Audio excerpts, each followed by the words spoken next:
مصطفیٰ جان عالم پہ لاکھوں کروڑوں اربوں درود و سلام۔ بسم اللہ الرحمن الرحیم۔ السلام علیکم ورحمۃ اللہ وبرکاتہ۔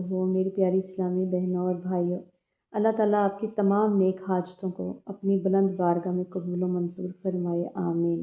آئیے آج ہم سورہ آل عمران کی آیت نمبر 18 کا ترجمہ سنتے ہیں۔ ترجمہ: اللہ نے گواہی دی کہ اس کے سوا کوئی معبود نہیں، اور فرشتوں نے علم والے لوگوں نے بھی یہی گواہی دی کہ وہ انصاف کے ساتھ قائم ہے۔ اس کے سوا کوئی معبود نہیں، وہی زبردست حکمت والا ہے۔ تفسیر: اس آیت میں توحید کی سب سے بڑی گواہی بیان کی گئی ہے۔ اللہ تعالیٰ خود اعلان فرما رہا ہے کہ میرے سوا کوئی عبادت کے لائق نہیں۔ پھر اس حقیقت پر دو اور بڑی گواہیاں ہیں: فرشتے جو ہمیشہ اللہ کی عبادت میں مصروف رہتے ہیں، علم والے لوگ یعنی وہ لوگ جو قرآن، دین اور حقیقت کو سمجھتے ہیں۔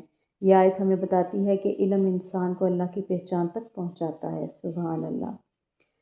حدیث سے مبارکہ: رسول اللہ صلی اللہ علیہ وسلم نے فرمایا، جو شخص دل سے گواہی دے کہ اللہ کے سوا کوئی معبود نہیں اور محمد صلی اللہ علیہ وسلم اللہ کے رسول ہیں، اللہ اس پر جہنم کی آگ حرام کر دیتا ہے۔ سبحان اللہ۔ صحیح بخاری، صحیح مسلم۔ ہمارے لیے یہ سبق ہے کہ سب سے بڑی حقیقت توحید ہے۔ اللہ کو پہچاننے کے لیے علم حاصل کرنا بہت ضروری ہے۔ ایمان صرف زبان سے نہیں بلکہ دل کی سچی گواہی سے ہوتا ہے۔